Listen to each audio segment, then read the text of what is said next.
Okay, all welcome back to Sci-Fi Quest. 27 subscribers, guys. That is great. I still think we can do more. So please just hit that thumbs up if you like my content. Subscribe if you want to see more. And yeah. So now we are going to do a reaction to Strange New Worlds Season 2, Episode 3. I believe it's called Tomorrow and Tomorrow and Tomorrow. So right off the bat, guys, it sounds like we're going to have a time travel video episode. Uh, yeah, fine. Star Trek has done it quite regularly in the past, so um, let's get straight into it, shall we? Okay, so I want to talk about this beautiful shot of the Enterprise. I mean, it is a beautiful shot of the ship. I mean, and don't get me wrong, this Enterprise looks incredible. But I would still prefer it if it was a little more TOS. I'm pretty sure that any Trekkie or Trek fan that actually watches my content will agree with me. They could have gotten it a lot better. I mean, look what they did in Picard season 3 when we see the New Jersey. I mean, seriously, they show that they can do it, but they choose not to. So, I mean, yes, it's a visual retcon, but at the same time, I like to believe that it's an alternate universe or an alternate timeline because obviously Stranger Worlds is based um, on Discovery, so it's basically following on from Discovery before they went into the future. Um, but I wish they would just admit it is a visual retcon, so a visual reboot. Maybe the characters are the same. Oh, right, maybe not. There are characters in here that I don't think should have been in it this early. But okay, and but I wish they would. I seriously wish they would admit to the fact that it is a visual reboot,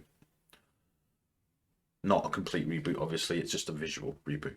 But I'm sure you Trekkie fans out, the Trekkies and Trek fans out there would agree with me. They could have done a lot better with the Enterprise. But then they could have done a lot better with all the ships in Discovery. Even in the far future, the ships look terrible. You know, they really do look terrible. I mean, there's no aesthetically pleasing appearance. I mean, no shapes. It just doesn't fit the Star Trek aesthetic for Discovery. Strange New Worlds with the Enterprise, although we had the Enterprise in season 2 of Discovery, um, it is a nice looking ship. It is a beautiful looking ship, but it's too big and it's too different from TOS for it to be from this timeline. I mean, if they wanted to say that this was sort of in between the refit, so before the nacelles got changed and that would be acceptable to me. However, it's too early for that type of refit. But I can understand it because the pylons are very much like the TMP era Constitution refit. But it doesn't fit the aesthetic. It doesn't fit the practicality. Um, Anyone who's built a model of the refit Enterprise and possibly even the TOS, it's difficult to get the structural points of the pylons in a without modifying it and putting a metal rod in there. I haven't built models for a long time. I think I might start building models again. The last model I built, I believe, was the dropship from Aliens, and tell what, comment down below if you want me to start building models and showing you the progress of me building these models. Then let me know, and I will try and make some videos like it. And if you like, let me know what model you would like me to attempt to build, and I will try if I can. Okay. So let's get back into it. It's definitely a time travel one. It's definitely based centered on Lan. I wonder if this could be the one where Lan and Kirk are together and meet or something. I wonder if that's this one. Because when Kirk's going through the revolving door, it does seem like they're in the past or in the present, should say. So it'd be interesting to find out if this is if this is that one. When I saw tomorrow, then I thought it might have actually been the Lower Decks episode, and I was looking at it, and I was like, oh, and then I took a glimpse at the description, and it was Laan centric, so it's not that. So I can't wait for it. I hope the Lower Decks episode. I want the Lower Decks episode appearance to be in the middle, so I want it to be halfway through. I don't want it to be too early. I don't want it to be late. I don't want it to be at the end. I want it to be in the middle. Okay? So that would be nice, but we'll see. I mean, I could probably go on IMDb or something and take a look at them. And take a look at the names and see which episode it is, but I'm not going to do that because I want to wait for it and be surprised, essentially. So let's get back into this. I've been talking for over 5 minutes about this, and I haven't even started watching the episode. This is just a recap. So yeah, this is a recap of Laan's story. So I'm gonna carry on. Oh, this is a funny episode. There's a funny start. So Laan has to tell Spock that there's been a noise complaint about him playing music. And the look on Spock's face is just, you could tell, it was funny when I saw it. I was laughing, and I'm still laughing because it is silly. I mean, I don't think that he would be able to play that loudly. If it were made loud, it would be chaotic. And you know what Vulcans think about chaos? Chaos is illogical. So the logical way to do it would be to strum it and play it gently and quietly. But the fact that there's been a noise complaint on the Enterprise about Spock playing his music. Oh, and he says that he will try to practice less vigorously. So what was he trying to do? Play rock music? Oh god, it's funny. I like that. Another funny thing, is it Commander Pella? I think it's Pella. I can't remember her name from the last episode, or the episode before last. I can't remember her name from the episode 1, I believe. But but Laan is questioning the fact that all his artifacts are stolen, and Commander Pella is standing there, and Laan picks up an item and says, "Property of the archaeology department." And she stands there and said, "I used to work for them, so it's all above board. It's all legit." This is a funny episode. It's fun. I think if it carries on like this, it'll probably be an enjoyable episode. But it has been funny so far, and we're only a few minutes into it. This is unusual. So, Mbenga is Laan's sparring partner. I wouldn't have thought that would be right. I wouldn't have thought he would. Well, mind you, from previous episode, from the last episode, from episode 1, I believe. It shows that he can fight, and he has a chemical or a drug that helps him, powers him up, basically. So, okay, I suppose. I'm not sure I like the idea of a doctor in Star Trek, knowing how to fight hand to hand like that, unless he wasn't always a doctor. Right, so this is how she ends up getting sent back in time. So he must be a time agent from the future. Not far in the future, though. Not as far as Daniel's. I mean, if that's his way of tracking the timeline, then, or traveling through time, then it's not as advanced as Daniel's in Enterprise. It looks very TOS from the outside, it looks a lot like a TOS communicator. Well, I wouldn't say TOS, a Strangely Worlds communicator. So, okay. So this is how she gets involved, and I don't mind that. It's a good way of getting into it, and it is early on in the episode, so I mean, there's not much of a run up to it. But okay, so before the guy disappears, he says that she's got to get to the bridge, and and as he disappears, the ship suddenly goes to red alert, and she heads to the turbo lift, goes up to the bridge, and yeah, let's see what this is about. Is this a time ship or something? Possibly. Okay, so it seems that Kirk is captain of the ship. So, honestly, she was surprised. So was I. I wasn't expecting this, but so this is going to be the episode where Kirk walks through the revolving door. So I'm guessing that he's going to go back in time with her. Although I don't like the badge change. It should still be the Delta, surely. Unless, well, I guess alternate timeline. I guess that she was protected somehow from the disruption. So the temporal disruption. Let me just try and position that better. There we go. So, okay. I don't like this guy as Kirk. He's not a very good Kirk. So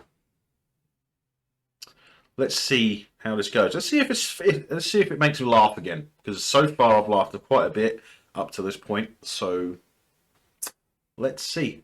Interesting. So Spock is in command, or at least on board a Vulcan ship. So I wonder, his uniform, is that a kind of uniform that they are suggesting that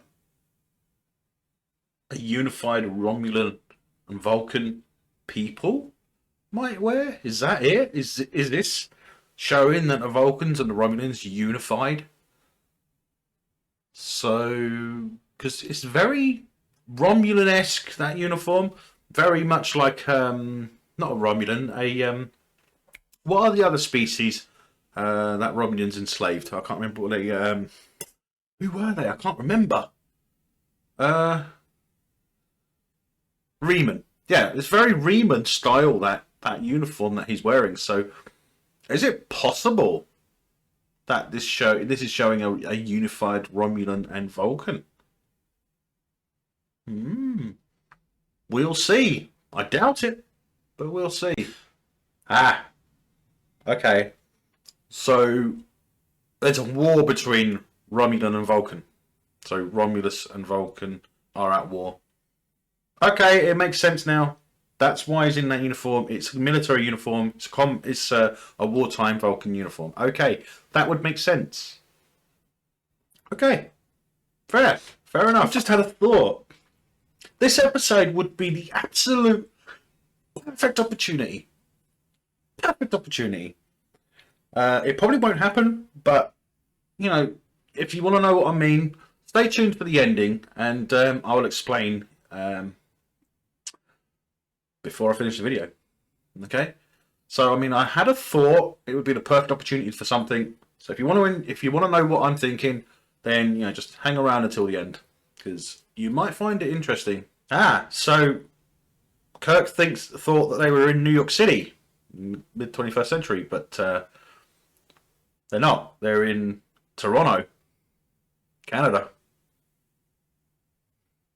Okay, so Kirk's not very good at history in this timeline. Fair enough. I like the way that they basically picked the same outfit. Although, to be honest, they would have fit in with their uniform. All they would have needed is a jacket. Possibly the hoodie, but, I mean, if they kept... I mean, I think they've even changed the trousers, which wouldn't really make any difference. So, instead of doing the easy thing and just putting a jacket on with a hoodie or a hooded, winter coat, they decided to go out for full outfit change, which, in my opinion, it's not a great idea. I think that it would have been better if they just got a jacket on and stayed that kept their uniforms. Um, but I would have thought that Starfleet uniforms would have been what's the word I'm thinking of? Well, they would have been insulated. I would have thought that they would be able to control temperature a lot easier than modern day clothes. Because in the future, you would think that they would have some sort of material that would actually insulate against hot, heat, and cold. Especially if they're traveling through space. I mean, it would make sense if their uniform incorporated some kind of thermal and cooling and heating system or something. Just something like a thermal shirt. I mean, we have thermal sportswear nowadays, don't we? We have that can keep sweat away from you, but stops you getting cold and stuff like that. We have them now. They're expensive, but we do have that kind of materials. So you would think that in the future they might be a more advanced version of I think is it called thinsulation or something along those lines. I think they call it thinsulation. Not 100% sure on that, but possibly thinsulation. But yeah, you would think that they would have some sort of ability to control temperature. So they throw their uniforms away. So they literally take the uniform off and put these new clothes on. So they're wearing hoodies and a jacket. Why didn't they keep the uniform on underneath? It would have been a lot safer, and they might need to be able to identify themselves to other time travelers or something. You never know. And they just throw the uniform in the bin. So Kirk is used to playing 3D chess. So I would assume that he had been playing 3D chess for a long time. So yeah, I could imagine him using hustling at chess to make some cash. So yeah, that makes sense. It really does make sense, and it does follow Kirk's, historically, essentially. So it does. It is one of Kirk's skills. I mean, he is very good at chess, especially 3D chess. But maybe he grew up playing a regular chessboard, and 3D chess is the next level, I guess. More advanced, isn't it? So it makes sense that it's basic level on a single layer. So 3D chess must be like an advanced level. I mean, I've tried 3D chess. I was never any good at it, but then I'm not terribly good at chess itself. But I have played a few games against people, and I have won a few games, but I've lost most of them. Basically, I've lost most games, but I have won a few. I wonder if this is a real thing, but I just had a thought about this. I mean, maybe she's having trouble sleeping, not because of the situation she's in, but maybe it's because she's so used to sleeping on a ship. And although it would seem quiet when we're watching it, I could imagine that sleeping on a starship, it would probably be quite noisy. You wouldn't be able to, not simple, not loud noise, but you would be able to, feel vibrations. You would be able to sense that you're on a ship. So after being on, I doubt there's going to be an astronaut watching this, but if there was an astronaut, I'm assuming that he or she could actually explain that after being on the ISS, so on the ISS, there's something happening all the time. There's some piece of equipment working, stuff like that. So I would assume that in addition to the weightlessness, you would grow used to the vibrations. I suppose it works on a submarine or a ship on the ocean. So you would get used to sleeping on the ship with the noise of the engine, the motion, the vibrations, everything. So you'd get used to it. But when you come back onto dry land or onto Earth, if you're an astronaut, I'm assuming that it would take you a while to get used to being in an environment where there's no vibration noise, where there's no sound like there would be on a ship, submarine, or the ISS. I'm assuming. Um, but if any of you have actually spent time on a ship, then let me know, because I'll be interested to find out if my theory is right, that that the situation, you get used to it, and then essentially you have trouble getting to sleep when you first come back to dry land. That's what I want to find out. So I'm assuming that that's a theory. It's like I suppose it would be like growing up in a city or a large town. You get used to all the traffic, all the vibrations and everything, and then you move out into the country and you struggle you struggle because there's silence, and noises you're not used to, like animal noises and stuff like that. So I'm assuming that the situation is similar to that. She's not concerned. She's not struggling to go to sleep because she's in that situation, but it's just that she's on Earth in the past. There's no, and that's why she's having trouble sleeping. It's either that or she's thinking about Kirk. But I would like to think it's the other thing. Okay, so after seeing this, I'm assuming that it's not the attraction to each other. It's not the situation. So it's just loneliness.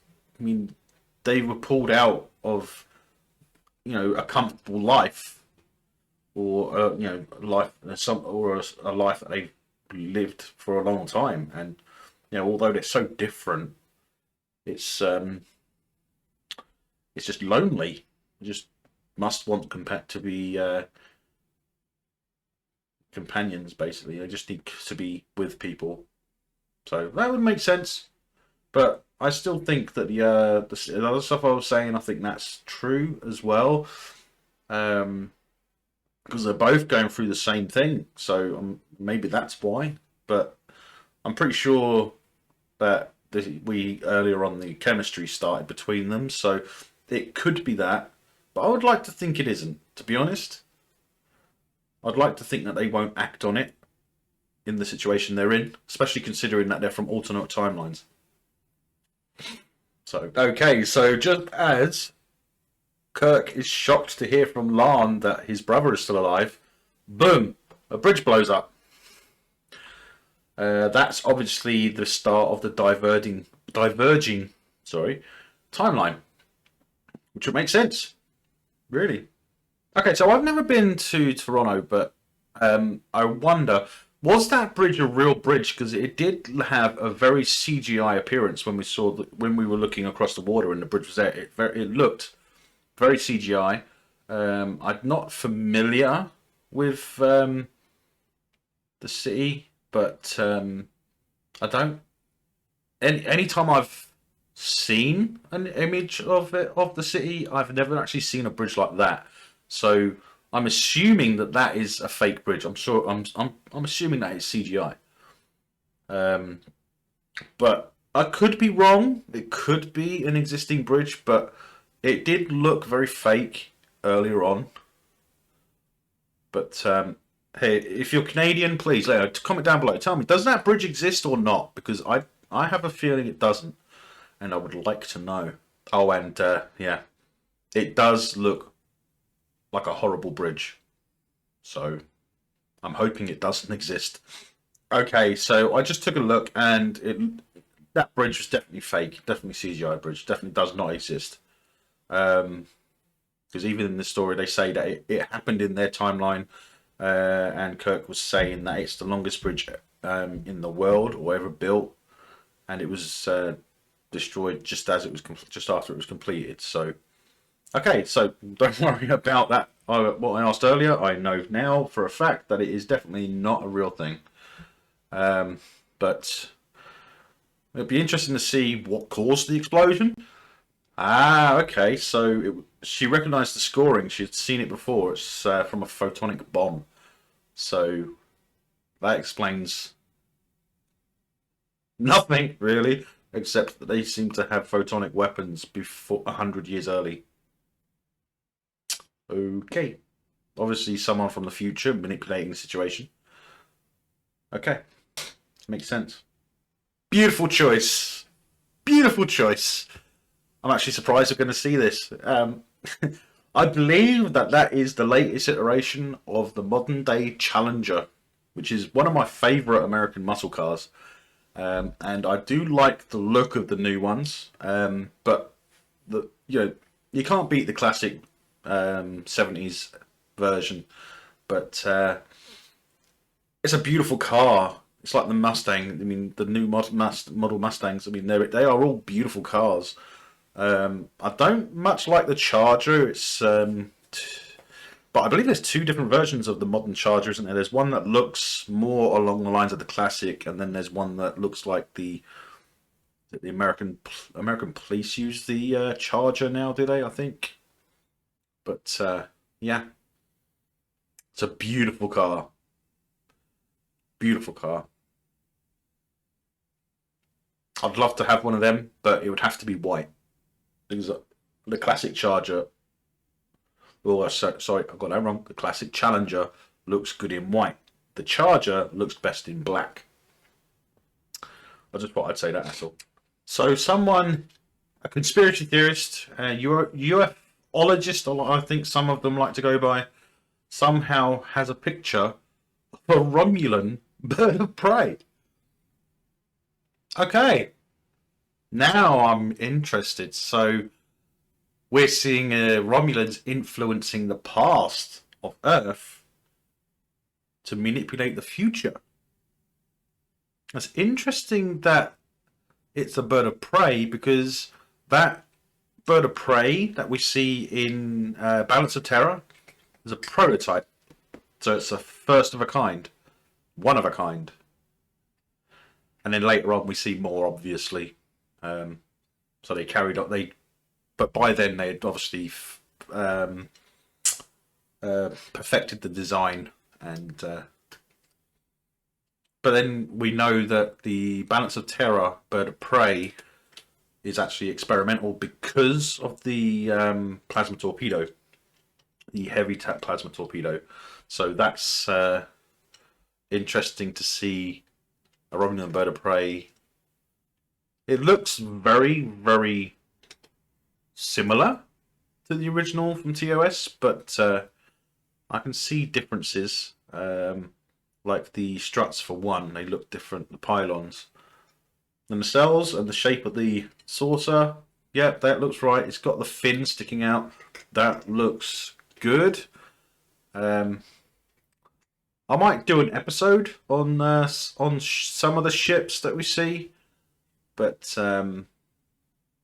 yeah, I might start doing episodes on ships that we see in the show. If you're interested in that, then let me know in the comments down below if you want me to start analysing the ships and taking a closer look, because that is definitely a very I don't know, what's the word? Well, it's a very good visual retcon, but I don't understand why they would think that that particular bird of prey would be around in the 21st century. It doesn't make a lot of sense, but it looks good. It'll be nice to see them for in their glory, and we'll see what happens. Their first kiss. I wish this didn't happen, because knowing what happens in the future, in Kirk's future, the fact that he's kissing the a descendant of Khan. It's just crazy that they decided to do this, and I don't really agree with it. They could have made her someone else. They didn't have to make her Khan's descendant, but fine. This episode is actually quite good. I think it might be one of the best episodes so far. I say one of, not the, because we haven't had the best episode yet, have we? Well, actually, yes. The best episode was probably the last episode of season 1, which was the redo of Balance of Terror. which I quite enjoyed. Okay, I was saying that this episode was good, but this is changing my mind a little bit. Noonien Singh Institute. So, this is obviously where Khan gets his name from, but I don't know where they're going with this, and I don't think I'm going to like it. But if we see a young Khan, I mean, in the Star Trek timeline, this would have happened decades ago. You know, the Khan would have arose in the 90s, not now, as far as I'm aware. But I can understand them changing it and pushing it forward a little, but I'm not sure I'm going to like where this is going with the Noonien Singh Institute. I'm guessing that after she notices the name, she's going to put her hand on that scanner and it's going to let her in because she has the genetic profile of the Noonien Singh bloodline. Okay, I guess. NSI. I'm not sure I like this at all. So the conspiracy theorist has turned out to be the time agent that they're looking for. And I'm presuming, because he's got the gun, I assume that she's the one that killed the other guy that sent them back in the first place. So, well, nice twist. But, yeah.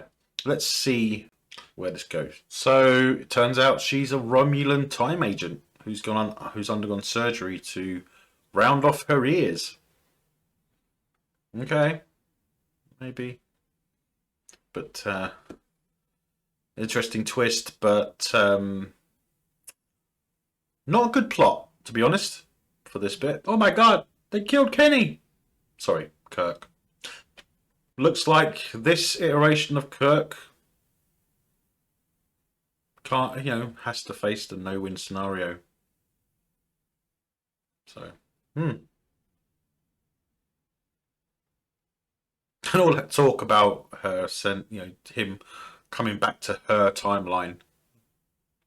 It's it would be silly because Kirk is Kirk. He's very much like the Strangely Worlds Kirk, the normal Kirk. We're just getting to know his personality in this iteration of Kirk. It is different to the classic Kirk we know and love, but a lot of people don't like this guy's Kirk. But you got to understand that he's not William Shatner. He's not going to be anything like that. I mean, even the 2009 Star Trek, was it Chris Pine?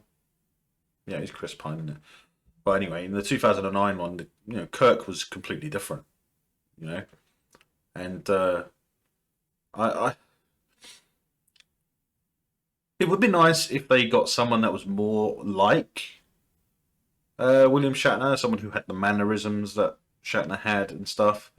But if they can't, I guess it's okay. But just don't mess with canon. Don't mess with Kirk as canon, because when you mess up something like a classic character like Kirk, and you're just screwing with the original series, the origin of Star Trek. You're just messing with it, and Trek fans and Trekkies, we're not going to like it if you do that, and when you do that. So please do something. And don't forget, guys, if you carry on watching this video, at the end I'm going to explain what I was talking about earlier, whereas it will be a perfect time for them to do something. Perfect way of doing it. Okay, so I think I've got the idea. So plan A would have been destroying the reactor, but this time they're turning towards a genetic lab. So I'm wondering if they kill Khan before he's even created, Would that slow down or prevent Earth from traveling into space and becoming the Federation? Possibly. I mean, the influence of World War III would have made a big impact, technological wise, and it would have been a huge change for humanity. So okay, so maybe they're going to she's going to try and kill Khan before he's even created, or before he grows up. I'm wondering if we're going to see a young Khan, to be honest. And it is. It's going to be a young Khan. Khan as a little boy. This is going to be interesting. Now, here's the thing. Now, we know from Enterprise that augments are stronger than Klingons. So, I believe Klingons are stronger than Vulcans and Romulans. But I would have thought that even though La'an is is a few generations beyond Khan, but I would have thought that her augmentation would make her at least as strong as a Romulan or a Vulcan, which in my opinion is why I believe that she makes a vicious security officer, because she has the strength and the ability to face most of the species in the Federation, so she'd be on par with some of the strongest species, I would have thought. But she seems very weak in this. Very weak. So yeah, she shouts out, she's having a go at La'an, explaining what's going on. It turns out the Romulans are following a computer simulation that has told them about what changes can affect the progression of the human species and the creation of the Federation in the future. But at the same time, she was said that it was all supposed to happen in 92. So 1992 is when it was supposed to have happened. So he was supposed to have been created in 1992, which is on par with the original Star Trek history. It might actually be the first evidence of this being a full alternate timeline. But I mean, like I said before, if you hang on to the end of this video, I have a theory. Well, I don't have a theory. I have an idea that would have been perfect. It probably won't have happened. I'd seriously doubt it, with the way Star Trek is at the moment, especially when it comes to Strange New Worlds. But yeah, let's see what's going on, because she's angry that she had to wait over 30 years. Fine. Okay, so they fight. La'an wins the fight, grabs the gun, shoots the Romulan a few times. Romulan falls to the floor. And I do like this visual effect. It is a really good visual effect, but just turning to dust and blowing away. Yeah, vaporizing or whatever. We have seen that sort of thing before, especially when it comes to the Romulans, but it's future tech, obviously. It's an implant in her neck. I believe it was just on her neck. So yeah, okay, fine. But I'm actually surprised that Khan didn't stand at the door when it was open. It's been open for a while, wouldn't I'm pretty sure he would have. Maybe he's hiding, but he's Khan. I don't imagine him hiding under a bed as a child. I would have imagined him actually picking up the gun and shooting, to be honest. So she takes the device out of her pocket and looks at it, and the light turns green. So I'm assuming this means that she can go home. But I'm wondering if La'an is going to take a look at her ancestor. See, this is what I don't like. Khan, as a child, I can't imagine him hiding behind a bed. Or even just saying something like, "Are you going to kill me?"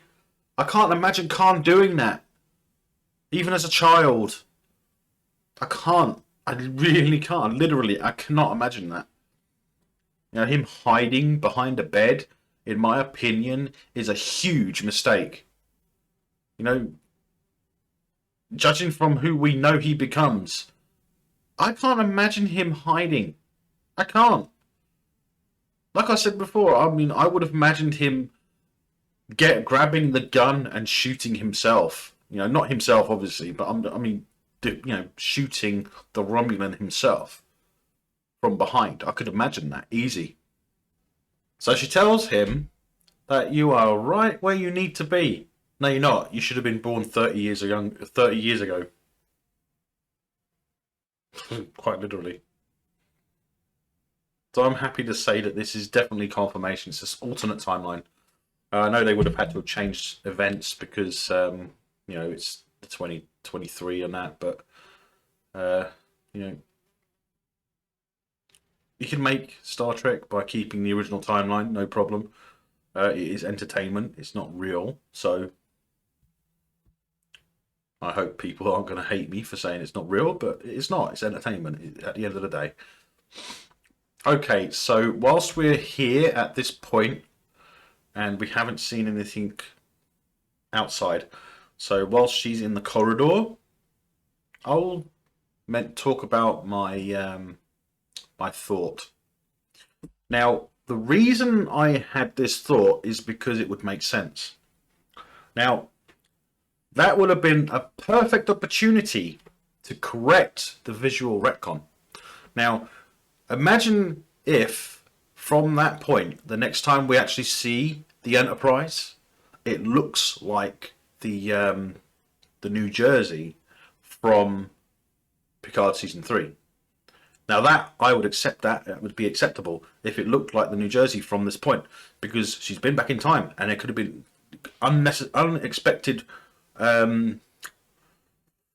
things happen. Maybe something that they did without realizing changed the aesthetic of the ship, made it look more like the TOS Enterprise, like the New Jersey. That would have been really good. But I haven't seen this yet. This is the first time I've watched it, so from this point, I'm assuming that they didn't take the opportunity, because they had that opportunity right there. Right there. And it would be perfect. But they will not do it. I guarantee they won't, because they don't think in those lines.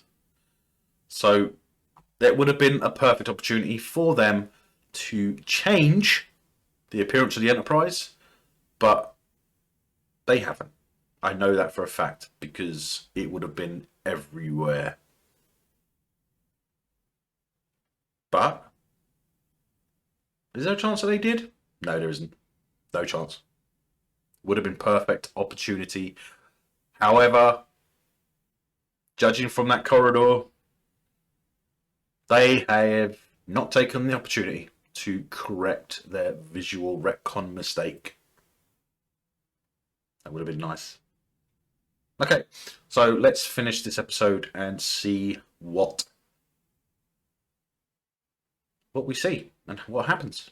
Because obviously she's going to go and find Commander Pelia, and she's going to say, "Oh, I remember you in those clothes now," or something along those lines, I bet. Let's see if they're that smart, at least. Okay, at this point, you know what I want? I want Pike to turn around and go, "Commander or Lieutenant, you're out of uniform." So the Department of Temporal Investigations. I knew they were going to show up. That was something that was a given. But yeah, that makes sense. They do get involved, and I'm not sure if they're a future department or if they're a department that does exist in that point in time. It was never made clear, but obviously they must have detected the temporal energy, or quantum energy, or whatever they call it. Tachyon energy, maybe. Let's see what they say, because obviously they're going to want to hear everything. You know what would be good right now? Commander Pelia not coming to the door and saying, "Look, can I get my watch back now, please?" That would be good. So I'm not talking about the fact that she's contacted Kirk in in her timeline, but Why are we focusing on the watch in the foreground? Is that going to be some relevant issue later on? Possibly. It has to have some influence later on, surely. But they haven't even shown the outside of the Enterprise since she came back, which I'm actually very surprised with. Maybe they're going to pan out the thing, but I have a feeling it's going to fade to black, and we're not going to see the Enterprise at the end of this episode. Now that's something that I used to like about TOS. Is only whenever an episode ended, we always see the Enterprise fly off. It would be nice to have that back for Strange New Worlds. However, it's not likely that it's going to happen every episode. But okay. Okay, so that was a great episode, actually. I really liked it. There were parts there that I didn't agree with, and I think I made my point on those. But yeah, it's a very good episode. It is probably one of the best episodes so far. But hopefully it's going to be improving or sticking with that type. Because, I mean, I hope it stays as good as that. There are episodes coming up that I don't think I'm going to like, but I haven't seen any of them yet, so I'm not going to judge right now.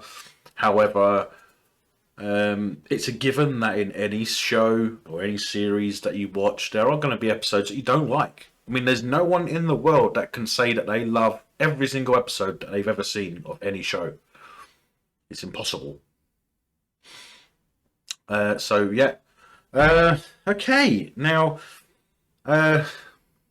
at this point, 27 subscribers, guys, as of recording this. It's great. It's amazing. I started this channel not expecting to get any subscribers or any views. I mean, I just started it out as something to do, really. And it's kind of evolved and become something that I really enjoy doing. And I hope you guys enjoy my content. If you do, please give it a thumbs up, hit that like button, and please subscribe. It really helps me out telling the algorithm about me. And yeah, you can follow me on Facebook, Twitter. You can find me on Discord. We might be able to have a little chat. And yeah, I'm also on Patreon and Rumble. Okay, so that was Star Trek Strange New Worlds, Season 2, Episode 3. Yeah, it is 3, isn't it? Yeah. Episode 3, Tomorrow and Tomorrow and Tomorrow. It's a long title. I'm probably going to have to shorten that down for the title on this, for the title of this video. Okay, guys, stay safe, take care. Catch you on the next one. Live long and prosper.